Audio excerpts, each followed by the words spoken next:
नमस्कार, बहुत स्वागत है आपका। आप देख रहे हैं आपकी आवाज, आपके साथ मैं हूं राम मोहन शर्मा और आपकी आवाज में आज बात करेंगे सड़क हादसों की।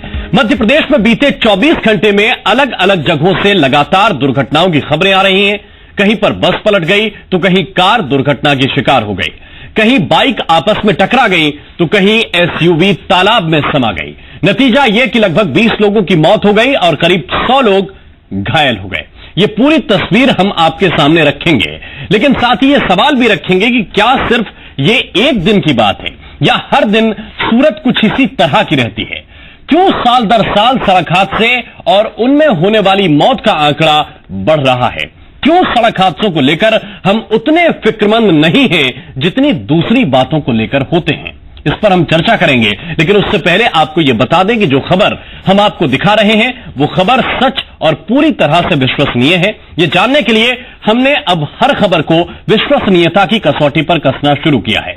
विश्वसनीयता की ये 4 कसौटियां हैं। हमारे संवाददाता की मौके पर मौजूदगी, खबरों के विभिन्न स्रोत, खबर पर विशेषज्ञों की राय और खबरों को आप तक पहुंचाने के लिए तकनीक का इस्तेमाल। अभी जिस खबर की हम चर्चा कर रहे हैं वो भी विश्वसनीयता की इन्हीं 4 कसौटियों पर परखी गई है।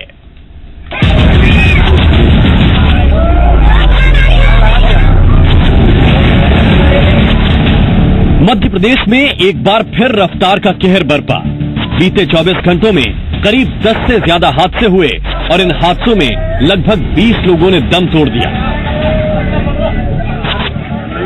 उज्जैन के पास घोसला में एक निजी यात्री बस पलट गई। इस हादसे में 35 से ज्यादा यात्री घायल हुए। 15 घायलों को महिदपुर, 15 को उज्जैन के जिला अस्पताल में भर्ती कराया गया।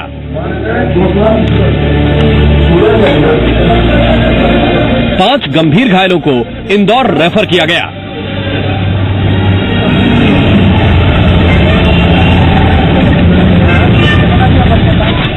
इस हादसे से करीब 20 घंटे पहले ही उज्जैन के पास कायथा में एक आयशर गाड़ी पलट गई, जिसमें 2 लोगों की जान चली गई और 15 से ज्यादा लोग घायल हो गए।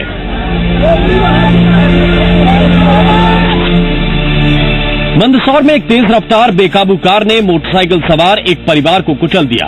इस हादसे में 3 लोगों की मौत हो गई, जबकि एक बच्ची गंभीर रूप से घायल हो गई। हादसे के बाद बेकाबू कार भी सड़क किनारे गड्ढे में उतर गई। आरोपी ड्राइवर मौके से फरार हो गया।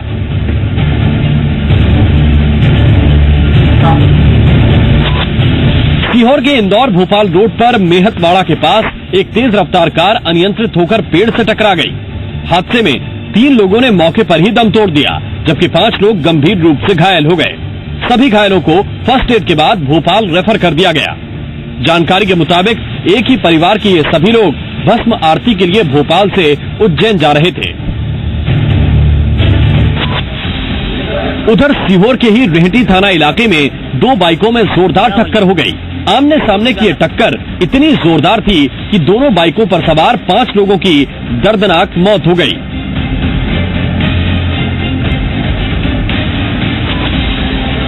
राजगढ़ के छापीहेड़ा के जीरापुर रोड पर 3 बाइक आपस में टकरा गई, जिसमें एक बच्ची समेत 3 लोगों की मौत हुई है और 3 लोग घायल भी हुए हैं। गंभीर रूप से घायल 2 महिलाओं को अस्पताल में भर्ती करवा दिया गया।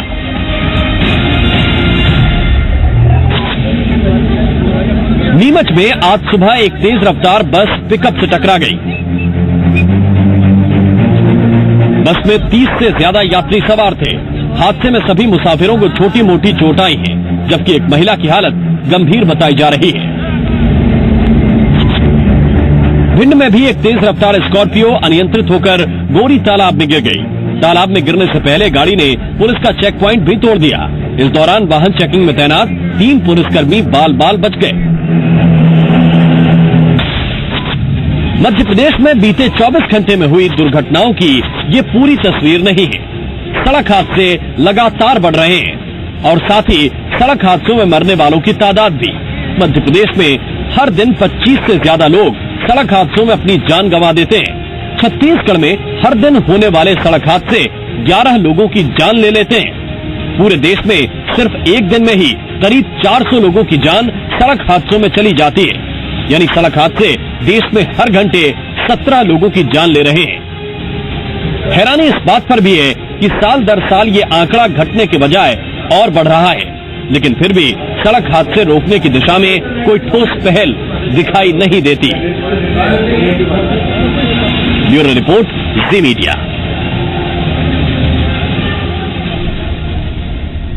और इसी पर चर्चा करने के लिए एक बहुत ही खास पैनल इस वक्त हमारे साथ जुड़ा हुआ है। राहुल कोठारी जी इस वक्त हमारे साथ मौजूद हैं, प्रवक्ता हैं मध्य प्रदेश भारतीय जनता पार्टी के। बहुत बहुत स्वागत है राहुल जी आपका। हमारे साथ इस वक्त संगीता शर्मा जी मौजूद हैं, प्रवक्ता हैं मध्य प्रदेश कांग्रेस पार्टी की। बहुत बहुत स्वागत है संगीता जी आपका। और जितेंद्र कुमार व्यास जी इस वक्त हमारे साथ इंदौर से जुड़े हुए हैं, इंजीनियर हैं आप, रोड सेफ्टी एक्सपर्ट हैं आप। बहुत बहुत स्वागत है जितेंद्र कुमार जी आपका। सबसे पहले सवाल कोठारी साहब आपसे है, और सवाल यही कि क्या वाकई हम इतने फिक्रमंद सड़क हादसों को लेकर हैं? क्योंकि मध्य प्रदेश में पिछले 24 घंटे में ही करीब 20 लोगों की जान गई है और हर दिन यही सूरत रहती है। लगभग 25 का आंकड़ा है कि हर दिन मध्य प्रदेश में लगभग 25 लोगों की मौत हो जाती है सड़क हादसों से। देश में अगर हम हर घंटे का आंकड़ा निकालें तो डराने वाली तस्वीर है। हर घंटे 15, 16, 17, अब ये आंकड़ा बढ़ के 17 पहुंच गया है सर। 17 लोग हर घंटे सड़क हादसे में मारे जा रहे हैं। हम वाकई गंभीर हैं क्या इस मुद्दे को लेकर? देखिए, सबसे पहले तो मैं आपको बधाई देना चाहता हूं कि आपने राजनीतिक और बाकी सब मुद्दों को छोड़ के एक बहुत ही अच्छा सामाजिक सरोकार का मुद्दा आज चुना, क्योंकि जी न्यूज से हम ये अपेक्षा कर सकते हैं कि आप ही ऐसे मुद्दों को आगे ला सकते हैं। ये पूरी तरीके से मुद्दा जो है आज की तारीख में सामाजिक सरोकार से जुड़ा हुआ मुद्दा बन चुका है। भारतीय जनता पार्टी की सरकार जब से दिल्ली में आई है, जब से मध्य प्रदेश सरकार मध्य प्रदेश में आई है हमारी भारतीय जनता पार्टी की, तो हम लोगों ने सड़कों पे बहुत ही बेहतरीन काम किया है। आज मध्य प्रदेश की सड़कें इस तरीके से चमचमा रही हैं कि लोगों को निश्चित रूप से उस पर तेज चलाना पसंद आता है। गाड़ियों की क्वालिटी, जो आज की तारीख में लोग नई गाड़ी खरीदने जाते हैं, उनका परफॉर्मेंस भी बहुत हायर लेवल पे होता जा रहा है। उसके ब्रेकिंग सिस्टम भी बहुत हाई परफॉर्मेंस पे आते जा रहे हैं। लेकिन हम कहीं ना कहीं देखते हैं कि जब अवेयरनेस की हम बात करते हैं कि उल्टी दिशा से सामने से कोई गलत दिशा से चला आ रहा है, जहां रास्ते में हाईवे बनाए गए वहां गांव के लोग बीच में आने में से नहीं मानते, और ऐसी बहुत सारी चीजें, उसमें चाहे शराब का सेवन हो चाहे बाकी चीजें हो, इसमें कहीं ना कहीं सामाजिक सरोकार को सुधारने की जरूरत होती है। लाइसेंस प्रणाली की हम बात करें तो पहली बार भारतीय जनता पार्टी की सरकार जब दिल्ली में बनी तो एक सर्वे के तहत नितिन गडकरी जी ने इस बात को पकड़ा है कि 30 से 35% जो हमारे लाइसेंस है वो पूरी तरीके से बोगस बने हुए हैं। और इस प्रणाली को ठीक करने के लिए हमने देश के जो नया मोटर व्हीकल एक्ट अमेंडमेंट उसमें करना है, उसको लेकर आ रहे हैं, जो लोकसभा में पास भी हो चुका है और अब राज्यसभा में जा रहा है। तो एक पेनल्टी का सिस्टम प्रॉपर बनेगा, पूरी तरीके से अवेयरनेस का सिस्टम बनेगा, तभी हम इन सब चीजों को रोक पाएंगे। और उसमें निश्चित रूप से आपके साथ में बाकी जनता का भी सब सहयोग मिलेगा। हमने एनजीओ के सहयोग से आज पूरे देश में करीब 250 से 300 एनजीओ का चयन हुआ है, जिनको 2 लाख रुपए प्रति माह इसके लिए दिया जा रहा है कि आप सामाजिक जागरूकता लाइए। क्योंकि स्टेट हाईवे को सरकार दे देती है नेशनल हाईवे बनाने के लिए, लेकिन उसमें जिस तरह की जागरूकता की जरूरत होती है, हमारी भारतीय जनता पार्टी की सरकार ने 96,000 किलोमीटर से 2 लाख किलोमीटर पे नेशनल हाईवे को ले जाने का जो फैसला किया है, उस फैसले को हमें और सुनिश्चित बनाने के लिए हमको बहुत सारी प्रक्रियाएं और भी करनी पड़ेगी और जनता का भी उसमें योगदान चाहिए। तो निश्चित रूप से जब जनता साथ जुड़ेगी तो हम भी उसमें अपने आप में निर्णायक भूमिका में रहेंगे। एक संगीता जी सवाल एक बहुत बेसिक है। 2006 से जब हम 2017 को कंपेयर कर रहे हैं तो हर चीज अच्छी हुई है। गाड़ियों में ब्रेकिंग सिस्टम भी अच्छे हुए हैं, गाड़ियों में सेफ्टी के मेजर्स भी बड़े अच्छे हुए हैं, और सड़कें 2006 से 2017 को कंपेयर करें तो हर राज्य में कुछ कुछ अच्छी हुई हैं। मैं सिर्फ ये जानना चाह रहा हूं कि क्या वजह है कि हादसों में मरने वालों की तादाद लगातार बढ़ती जाती है। 1 लाख लोगों से ज्यादा की मौत हुई 2006 में, और जब हम इसी को देख रहे हैं 2015 के आंकड़ों में एनसीआरबी के, तो ये तादाद 1.5 लाख पे पहुंच रही है। 50,000 लोग बढ़ गए मरने वाले हर साल। ये अगर आंकड़ा इतना बढ़ रहा है सब कुछ दुरुस्त होने के बावजूद, तो इसके अंदर की वजह क्या है?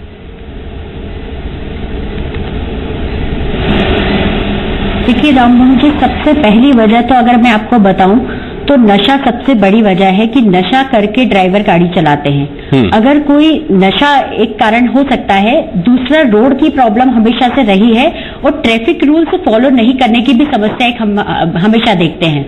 हम देख रहे हैं लगातार सड़कों पर सरकार द्वारा ट्रैफिक रूल्स का फॉलो नहीं करवाया जाता है। ट्रैफिक पुलिस जगह जगह पर नहीं होती है, और अगर होती भी है या चालान बनाया भी जाता है तो इस चालान बनाने के बाद ऐसा कोई कदम नहीं उठाया जाता है जिससे वो उन नियमों का पालन करें। हम लगातार देख रहे हैं कि हेलमेट को लेकर कभी आप पेट्रोल नहीं देते हैं, कभी उन पे 500 रुपए जुर्माना करते, कभी 1000 रुपए जुर्माना करते हैं। तो ये सारे बनाते तो हैं, पर ये सिर्फ टैक्स वसूली के लिए, अपना वसूल बढ़ाने के लिए ही ये सब किया जाता है, परंतु उसको पूरी तरह से प्रॉपर वे में फॉलो नहीं करवाया जाता है। कुछ मुहिम चलती 10 दिनों के लिए, सरकार के पास उतना इकट्ठा हो गया और उसके बाद फिर वो मुहिम बंद हो जाती है। तो आप देखिए, सबसे ज्यादा अगर एक्सीडेंट हो रहे हैं तो बाइक सवार के हो रहे हैं। लोकल अगर हम भोपाल में ही देखें तो सबसे ज्यादा जो बाइक चलाने वाले हैं उनको कार टक्कर मार के चली जाती, मिनी बसेस टक्कर मार देती है, बसें टक्कर मारकर चली जाती है। अभी हम कुछ दिनों पहले एक हादसा देखा था जिसमें 47 लोग पुलिस के सवार थे और पुलिस बस ने एक बुरी तरीके से एक एक्सीडेंट किया था और उसमें उसकी मौत हो गई थी, और आज तक ये नहीं पता चल पाया कि कैसे वो एक्सीडेंट हुआ था। तो लापरवाही भी इतनी है, ट्रैफिक रूल्स का फॉलो ही नहीं करवाया जाता है। सड़कों पर गड्ढे होते हैं, सड़कें बनाई तो जाती है पर आए दिन उन पर गड्ढे हो जाते हैं। सुबह ऑफिस जाते समय गड्ढा नहीं होता है, पर रात को लौटते समय उस गड्ढे में ही वही लोग गिर के मौत के घाट उतरते हैं। तो ऐसी सारी जो समस्याएं जिसको सरकार नजरअंदाज करके चल रही है, सरकार ध्यान नहीं दे रही है। आप कह रहे हैं कि राज्य सरकार से लेकर तो ट्रैफिक नियमों में और परिवहन नियमों में बदलाव आ रहा है, लाइसेंस दुरुस्त कर रहे हैं। यहाँ लाइसेंस की बात नहीं, आप ट्रैफिक रूल्स कितने फॉलो करवा रहे हैं, आप परमिट देख रहे हैं कि नहीं, गाड़ियां कितनी पुरानी चल रही है ये आज तक किसी को नहीं मालूम है। जिनका पूरा परमिट समाप्त हो चुका है, जिनकी मेंटेनेंस नहीं है, जिन गाड़ियों का वो रोड पर बड़ी तेजी से दौड़ रही है, तो सरकार को इन चीजों पर विशेष तौर पर ध्यान देना चाहिए, तब जाकर ये एक्सीडेंट रुकेंगे और ये मौतें रुकेगी। परंतु ऐसा कुछ हो नहीं रहा है क्योंकि सारा सरकार का ध्यान भ्रष्टाचार पर, रेत माफियाओं पर, ट्रकों पर। ठीक है, और इसमें एक पॉइंट ये भी है कि हम कितने जागरूक हैं, हम कितने फिक्रमंद हैं उन हादसों को लेकर। अगर पुलिस कहती है कि आप हेलमेट लगा के आइए तो हम सिर्फ चालान के लिए वो हेलमेट पहनते हैं या अपनी जान बचाने के लिए वो हेलमेट। मैं राहुल आपके पास वापस आता हूं, लेकिन उससे पहले जितेंद्र कुमार व्यास जी, मैं आपसे जानना चाहता हूं आपका अनुभव क्या कहता है, सड़क हादसों पर लगाम या ब्रेक हम क्यों नहीं लगा पा रहे? आपने बहुत अच्छी बात कही है। इसमें सबसे अच्छी बात अभी आपने कही कि हम हादसे पर ब्रेक क्यों नहीं लगा पाते हैं। जी, ब्रेक लगाने के लिए हमारे मन को ब्रेक लगाना होता है। अगर हम ट्रेवल करें महाराष्ट्र की तरफ तो वहां पे स्लोगन लिखे होते हैं, मनाचा ब्रेक उत्तम ब्रेक, मतलब मन का ब्रेक जो है सबसे अच्छा ब्रेक है। क्योंकि सड़कें तो तरह तरह की हैं, उनकी चौड़ाइयां अलग अलग है, गाड़ियां अलग अलग है। कुछ 4 सेकंड में 100 की रफ्तार पकड़ती हैं तो किसी को 40 सेकंड लगता है 100 की रफ्तार पकड़ने में। मिक्स मोड ट्रैफिक है, हमारे यहाँ एक जैसा ट्रैफिक नहीं है। तो यदि हम उस रफ्तार को अगर मन के अनुसार नियंत्रित करें तो बहुत अच्छी बात होगी। और इसमें सरकार जो नियम है, उसके अलावा जो तकनीकी चीजें हैं, ये तो सब है ही, ये तो बहुत सारे फैक्टर्स हैं। लेकिन इन फैक्टर्स को समझते हुए, जैसे मैं जब भी कभी किसी वाहन से सफर करता हूं कि अगर पब्लिक ट्रांसपोर्ट है और अगर उसमें वो कार है तो वो टैक्सी ड्राइवर आमतौर पर 90% टाइम पे अपना सीट बेल्ट नहीं पहनता है। जी, उनके चलाने का तरीका जो रहता है वो है कि कभी तो दुर्घटना कभी होना ही नहीं है। तो इस तरह से मान के वो चलते हैं, तो उस तरह से जो चीजें हैं वो मन में ठीक से नहीं बैठ पाती हैं। और कई लोग जिनके परिवार के जन सड़क हादसों में गए हैं या जिनके साथ सड़क हादसे हुए हैं, आज भी वे सुबह सवेरे जो है बिना कुछ सोचे आज भी कार से जाने में या पब्लिक ट्रांसपोर्ट को नहीं उपयोग करने में उतना ही सौभाग्यशाली मानते हैं जैसे हमारे साथ कभी कुछ होना नहीं है। तो ये मन का जो ब्रेक है, किसी चीज पे लगने वाला या ध्यान देने वाली बात है, वो काफी कम है। तो सबसे बड़ी बात, बहुत सारे फैक्टर्स हैं, बहुत सारी चीजें हैं जिसके तहत हम ये मान सकते हैं कि रोड की डिजाइन कैसी है, उसके कर्व्स कैसे हैं, उसका कैम्बर कैसा है, या जो रोड की जो टेक्सचर है, जिस तरह से हम देखते हैं कि हमारे सीमेंट पैनल की सड़कें बनती हैं वो ऊंची नीची होती है, वहां पे कई बार टायर जो है इम्बैलेंस होता है, या कर्व के ऊपर स्पीड जो है हमारी अनुसार नहीं होती है। तो ये जो फैक्टर्स है ये तो सारे हैं ही सही, पर जो मन के अंदर बातें हैं वो सबसे बड़ी है। बिल्कुल, आज भी लोग टू व्हीलर से एक शहर से दूसरे शहर जाना पसंद करते हैं। और ये जानकारी दर्शकों को देते हुए कि यूएन में एक शोध हुआ, एक स्टडी हुई और उसमें यह पता चला कि भारत में 58 अरब डॉलर हर साल इतना नुकसान कर देते हैं ये सड़क हादसे। और ये अगर आप जोड़ेंगे तो इंडिया की जीडीपी का करीब करीब 3% बैठेगा। तो इस पे हम कितना विचार करते हैं। एक छोटा सा ब्रेक ले रहे हैं, तुरंत हाजिर होते हैं।